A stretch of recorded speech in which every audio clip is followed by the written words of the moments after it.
Good afternoon, class. So today I'm going to discuss the topic land revenue system of Akbar chapter.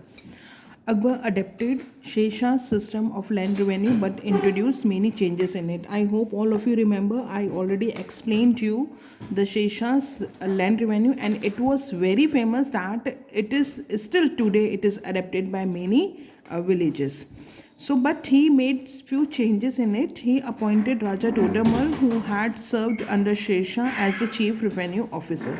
So, he given the importance to the Raja Todamal, who was already the officer in the Shesha's administration. Todamal introduced the Shala system. Now he introduced a system that was called the Shala. Now see what is the Shala system.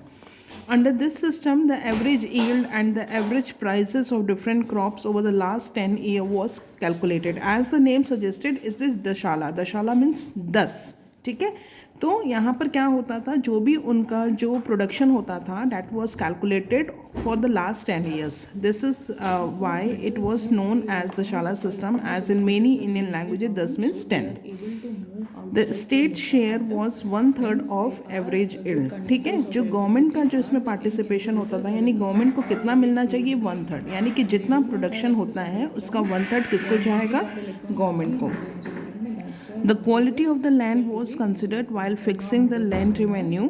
ठीक है, अब जो उनका tax होता था वो depend करता था क्वालिटी ऑफ लैंड, क्योंकि लैंड बहुत तरीके की होती है. अब हम देखेंगे कौन कौन सी लैंड थी. And land was divided into 4 groups.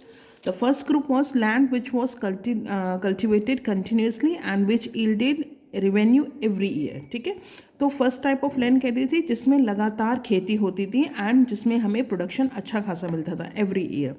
Land which was sometimes left uncultivated so that it could regain it's productivity. आपने पढ़ा होगा एग्रीकल्चर चैप्टर में कि कुछ लैंड्स को हम लोग एक साल खेती की, फिर then we have to leave so that जो उसकी फर्टिलिटी है फिर से रीगेन हो जाए. That was the second kind.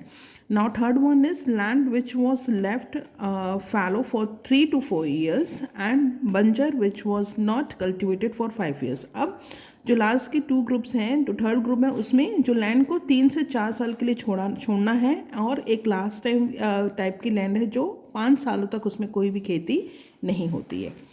If crop fails because of drought or floods, the cultivator needed to pay only a part of land revenue either in cash or kind. तो इसकी वजह से farmers जो थे बहुत खुश हो गए थे, क्योंकि अगर किसी तरीके से नेचुरल फैमिन हो जाती है, सूखा पड़ जाता है, बाढ़ आ जाती है, अगर प्रोडक्शन नहीं होता तो उनको केवल एक पार्ट देना होगा, नॉट अ 1/3. उसका भी बहुत ही एक छोटा सा, या तो आप कैश या आप कुछ काइंड मतलब कुछ भी गिफ्ट दे के आप उसको पूरा कर सकते हैं.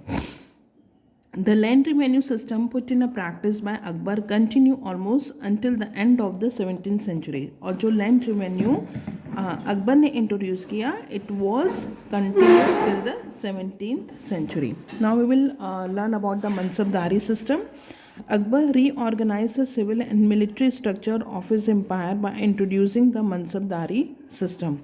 The term mansab literally mean rank और पोजीशन. ठीक है, तो उसने मिलिट्री के लिए उसने एक नया रूल निकाला, दैट इज़ मनसबदारी. और मनसब मीन्स क्या होता है, रैंक और पोजीशन.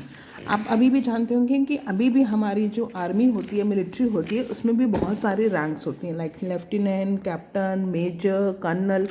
तो ये इंट्रोडक्शन पहले ही अकबर के टाइम पे हो चुका था.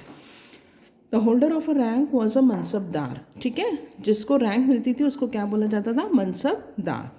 All officers in Akbar's administration whether civil or military had a rank. ठीक है, तो जो भी अकबर के एडमिनिस्ट्रेशन में काम करते थे, चाहे वो सिविल हो या मिलिट्री, या तो आर्मी से बिलोंग करते हो या नॉन आर्मी से बिलोंग करते हो, उनकी एक रैंक होती थी. The higher this rank the greater were the powers. जितनी बड़ी रैंक होगी उतनी उनके पास पावर होंगी. Responsibilities and salaries of the officer paid through the grant of jagir और लैंड. और उनको सैलरी कैसे दी जाती थी, either in the form of jagir और लैंड. ठीक है, या तो कुछ ज़मीन का हिस्सा दे के, या एक तरह की जागीर मतलब बहुत बड़ी, मतलब एक तरह का गांव दे के, शहर दे के उनको क्या किया जाता था, ऑनर किया जाता था. The lowest rank in this structure was stand while the highest could cup to 20,000. ठीक है, तो रैंक नंबर्स क्या होंगी, जो लोएस्ट थी वो 10 थी और हाइएस्ट कितनी तक जाती थी, 20,000 तक. The rank also denoted the number of horses and soldiers each such power was supposed to maintain under him for the service of the empire. ठीक है, जिनको जो रैंक थी उनके अकॉर्डिंग उनके हॉर्सेस थे, उनके अंदर सोल्जर्स थे, जो एक पूरे राज्य को चलाने के लिए उनको जिस भी चीज़ की ज़रूरत होती थी उनकी रैंक होती थी और उसी के अकॉर्डिंग वो लोग अपना राज्य चलाते थे। It was efficient system as it kept away corruption and ensured military security. और ये सिस्टम बहुत ही क्या था, पावरफुल था, because it was away from corruption, क्योंकि इसमें कोई करप्शन नहीं होता था और मिलिट्री की सिक्योरिटी भी होती थी। So this is all about the land revenue and मनसबदारी। In the next video I will share the Akbar's policy on religion. Thank you.